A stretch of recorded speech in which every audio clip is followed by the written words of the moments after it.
What's going on, guys, and welcome to episode number 162 of Career Mode. We start today's episode off with a home game against Blackburn Rovers in the Premier League. Of course, the side we started the series off with, of course, against Blackburn Rovers, and it was a really poor game, this one. It finished 0-0. That was basically the only and best chance, falling to Ryan Shotton, and yeah, the game finished 0-0. It was so boring. It was terrible, you know, it really was.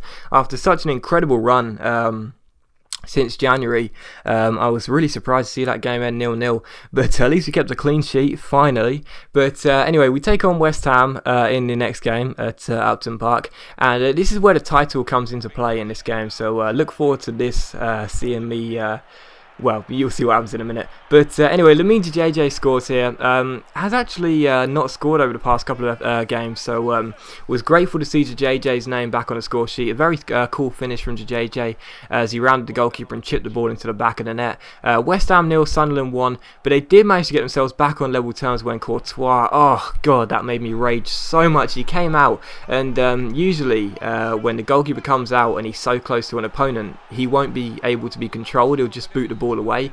Instead, the controller was put on Courtois, and unfortunately I didn't have enough time to react and clear the ball away. So it was West Ham 1, Sunderland 1, but straight after the goal I went down the left hand side, crossed the ball in with Skinning Towns towards Queiroz Cerejo. Brilliant header by my Brazilian, but the referee blew up for a free kick as soon as the ball was going into the back of the net. I was furious. I was absolutely furious. West Ham managed to clear the free kick away, so a goal that should have stood was disallowed, and on the stroke of half time, West Ham got themselves in front here after Courtois seemed to be obstructed. Terrible. I mean, that wasn't a foul, but yeah. West Ham 2, Sunderland 1. I was so annoyed. I was so annoyed with that game. I really was. We didn't deserve to lose it, and the fact that goal was disallowed was so annoying. That should have stood. That should have stood. That was really annoying. But anyway, we take on an international management offer here, and we reject it. It comes from Turkey. I have no desire to manage them, and we also get told from Keith Nash, the agent, that Sweden and Greece are interested in me. So we'll have to wait and see, but like I say, I'm not going to take a job unless it's someone like England, France, Spain, Brazil, Italy, etc, etc. So yeah, we're waiting for one of those big nations, but so far there have been none. But we take on Valencia in the following game in this episode, so I was really furious after the disallowed goal against West Ham at Upton Park, so I knew I'd have to come out all guns blazing in this game, try and channel my anger into good performances, and we did just that. 2 minutes in with the first attack of the game, Queiroz Cerejo getting to the end of a fantastic cross by Andros Townsend, and Queiroz Cerejo makes it Valencia 0, Sunderland 1 in the Europa League semi-final first leg. What a fantastic start here in Spain, and they give the ball away here to Jack Colback. 4 minutes in, Colback lets fly, and how unlucky was that from the skipper? So close as the ball fizzed past the post, and Valencia, who would have been massive favourites for this game, were all over the place. But 18 minutes in, some nice passing by Valencia. Andy Carroll comes through here. The ball finds Soldado. He finds Lars Bender, and it's a fantastic finish by the German to make it Valencia 1, Sunderland 1. 20 minutes in, what a fantastic tie this was looking at this rate. And here you see us get a throw in. Jethro Williams takes it quickly, finds Jack Colback. Colback plays the ball out wide to Skinning Towns down the left hand side, and he does just that. He finds JJ, great dummy by Lamine JJ, and it's a fantastic finish by the Ivorian. His 32nd goal in all competitions, and it was Valencia 1, Sunderland 2. Fantastic result, things we're looking at. But just a few minutes later, Jarstein clears the ball away here, but only as far as Lars Bender. He plays the ball out wide.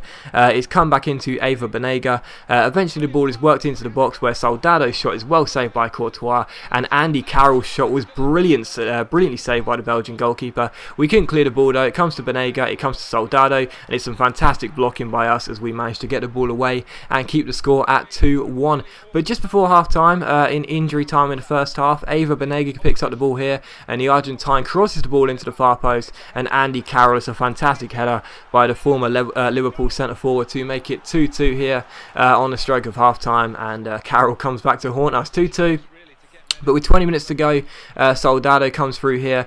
He loses out. The ball comes back to Soldado. He hits the post, and we manage to get the ball away. So we are holding on really. But with just a few minutes to go, Jethro Williams takes a giant throw in. He launches the ball to JJ. He flicks it on into the back of the net. But once again, the referee blows the whistle for a foul. And unfortunately, it's another disallowed goal. I was furious. That was 2 in 2 games, and I was absolutely livid once again. I mean, that was more of a foul than the West Ham goal, obviously. But even so, I still thought that goal should have stood. It didn't, and 2 disallowed goals, back-to-back disallowed goals that cost us a key result. It's still a good result, but it could have been even better.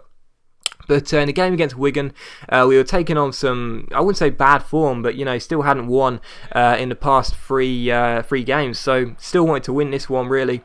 And get back to winning ways. So when Jose Rodriguez found Danny Pacheco, I decided to sweat it. The ball came to Marcano. It was 1-0, and I know I shouldn't sweat on YouTube. I know it's an unwritten rule that a YouTuber should not sweat, especially not in career mode. But even so, I sweated it out there, and that made it 1-0. But once again, got very unfortunate. Roman Golibart's header put Wigan back on level terms. But here you see us clear the ball, and once again, the ball is cleared by Marcano. It falls to Skin Him Town down the left hand side. He finds Nicholas Alenius. He plays a great ball out wide to Rafael dos Santos. He finds Lamine JJ, and what do we do once again? We sweat it out. It's the disallowed goals, I'm telling you. The disallowed goals make me sweat. I'm telling you, I'm blaming the disallowed goals for my sweaty performance in that game. But the sweatbands are out. Both goals were sweat goals, but even so, as you'll see in the league table, it's so close for that battle for top 4. I really want to make it into the Champions League for next year, so I've got no alternative. I have to sweat if I want to win those games and get into the top 4. So 1 for Marcano, 1 for Townsend, a 2-1 victory over Wigan, and a very, very good win at that. But anyway, Joe Riley picked up an injury. He's out for 3 days. And we are into the new month now, so we do have a youth squad monthly report. Only 2 players in here, but both of the players look fantastic, so I cannot wait to promote these guys when they turn 17.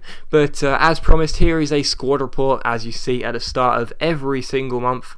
And yeah, like I said, this is a Champions League worthy side. It really is. We've turned it around. They were relegation threatened when we took over Sunderland 1 year later, and we're looking at making the Champions League. It's doable. It is doable. I'm pretty sure we can do it. So yeah, we just need to hold on to players like JJ and Townsend for next season. But yeah, there's no reason why we can't make the Champions League and succeed to the knockout stages. So yeah, it looks pretty good. But as you'll see in the league table, in just a second, there's only a few games to go. I think it's 6 games. Yes, it is. And we are 1 point off Chelsea in 4th place.